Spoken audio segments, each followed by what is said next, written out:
તો કેમ છો વિદ્યાર્થી મિત્રો, હું છું તમારો મિત્ર આકાશ રાવલ ને મારી એજ્યુસ્કાય એકેડમી માં હું તમારું સ્વાગત કરું છું. આજે આપણે સ્વાધ્યાય 8.1 નો દાખલા નંબર 11 ભણવાનો છે. તેમાં આપણે જોવાનું છે કે નીચેના વિધાનો સત્ય છે કે નહીં અને તેનું કારણ આપીને જણાવો. સાચું હોય તો પણ કારણ આપવાનું છે, ખોટું હોય તો પણ કારણ આપવાનું છે કે તે કેમ ખોટું છે. તો એ જો તમને એવું કીધું કે tan a નું મૂલ્ય એ હંમેશા 1 કરતા ઓછું હોય. બરોબર, તે એવું કહેવા માંગે છે કે tan a is always less than 1 એટલે કે 1 કરતા ઓછું હોય. તો ધ્યાન આપો મિત્રો, અહીંયા એવું શક્ય નથી. કેમ કે tan a હોય મિત્રો, તો tan a નું જો તમે જોવા જાવ તેનું સૂત્ર થાય સામેની બાજુ ભાગ્યા પાસેની બાજુ, આવું સૂત્ર થાય. તો અમુક કિસ્સાઓની અંદર સામેની બાજુની વેલ્યુ વધુ હોય અને આની વેલ્યુ એટલે કે કિંમત પાસેની બાજુની કિંમત એ ઓછી હોય, તો તે કિસ્સામાં tan is greater than 1 થાય. બરોબર, tan a છે તે greater than 1 થાય. અમુક કિસ્સાઓમાં એવું થાય કે સામેની બાજુની વેલ્યુ એ ઓછી હોય અને પાસેની બાજુની વેલ્યુ વધુ હોય, તો તે કિસ્સામાં tan a હોય એ લેસ ધેન 1 હોય. અને અમુક કિસ્સાની અંદર એવું હોય કે ભાઈ બંને કિંમતો સરખી હોય. બરોબર, આ જે ઉપરની કિંમત પણ સરખી હોય અને નીચેની કિંમત પણ સરખી હોય, તો તે વખતે tan is equal to એટલે કે tan a બરાબર 1 થાય.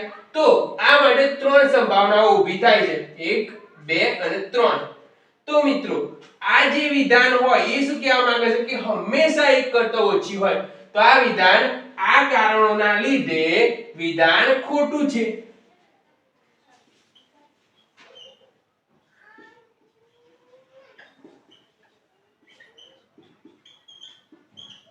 અહીંયા તમારું આ વિધાન કેવું છે? ખોટું. અને આ તેનું રહ્યું કારણ કે શેના કારણે ખોટું છે. હવે આપણે જોઈએ કે a માપવાળા કોઈક ખૂણા માટે sec a બરાબર 12/5 સત્ય છે. તો ધ્યાન આપો મિત્રો, sec નું સૂત્ર શું થાય? તો sec નું સૂત્ર થઈ જશે sec a બરાબર કપાસ એટલે કે ભઈ કર્ણ ભાગ્યા પાસેની બાજુ.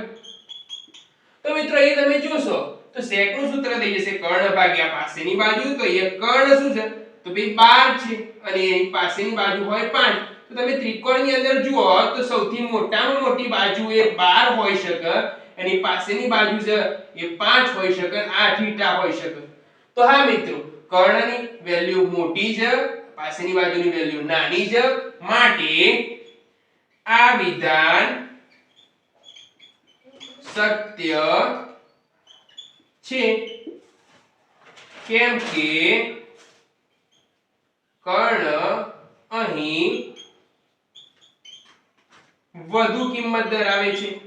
કર્ણ અહીં પાસેની બાજુ કરતા વધુ કિંમત ધરાવે છે.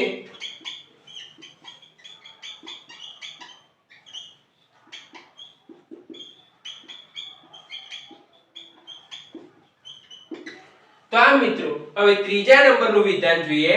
તો ત્રીજા નંબરના વિધાનની અંદર ખૂણા a ના કોસેકેન્ટ એટલે કે ખૂણા a ના કોસેન્ટ ખૂણા a ના કોસેકેન્ટ ને cos a તરીકે લખાય છે. તો આ વિધાન ખોટું છે મિત્રો. કેમ કે cos a નું ફૂલ ફોર્મ એટલે કે એના પૂરેપૂરી રીતે એટલે કે પૂર્ણ સ્વરૂપે cosine a લખાય. બરોબર, અને આ શું છે? તો આ છે cosecant એટલે કે cosec નું સ્વરૂપ છે. અહીં cosecant એ cosec નું લઘુ સ્વરૂપ છે, માટે આ વિધાન ખોટું સાબિત થાય છે. હવે આપણે જોઈએ ચોથા નંબરનું વિધાન. તો ચોથા નંબરના વિધાનની અંદર શું કહે છે કે cot a એ એટલે કે જુઓ કોટ એ અને જુઓ તમે જુઓ શું કહે છે કોટ એ કોટ અને a નો ગુણાકાર કોટ a થાય એટલે શું કહેવા માંગે છે કે કોટ a હોય એ કોટ a અને a બંને ગુણાકારમાં છે તેવું પૂછ્યું છે અહીંયા બરોબર તો ના ભાઈ તે ગુણાકારમાં છે નહીં કેમ કે કોટ a અને a બંને વચ્ચે ગુણાકાર નો સંબંધ ન થાય કેમ કે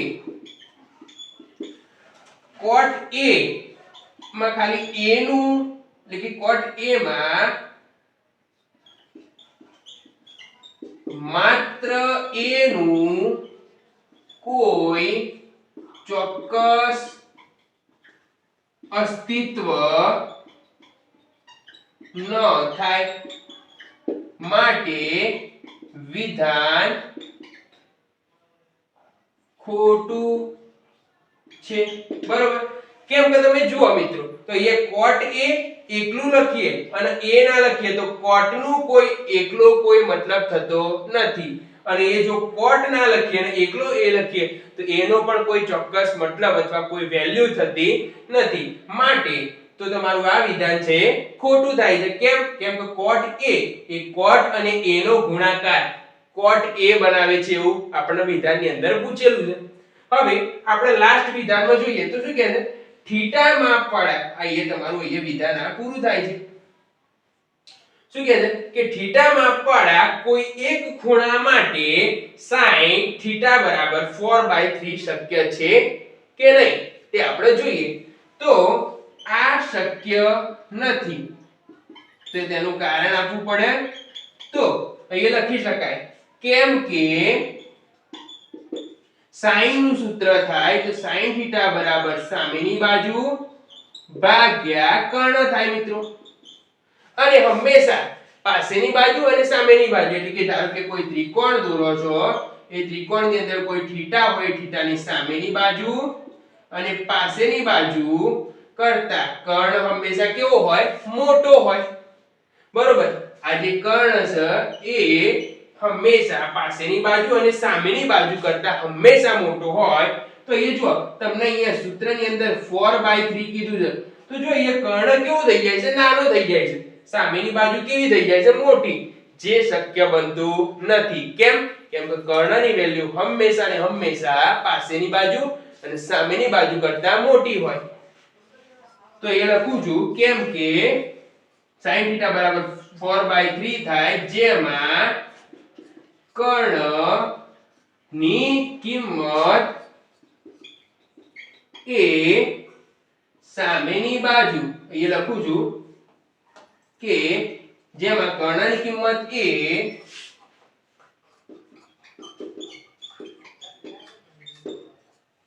સામેની બાજુ ની કિંમત કરતા ઓછી જણાય છે બરોબર સામેની બાજુની કિંમત કેટલી છે 4 છે અને કર્ણની કિંમત 3 છે એટલે કિંમત કેવી છે ઓછી જણાય છે માટે આ વિધાન શક્ય નથી માટે આ વિધાન ખોટું છે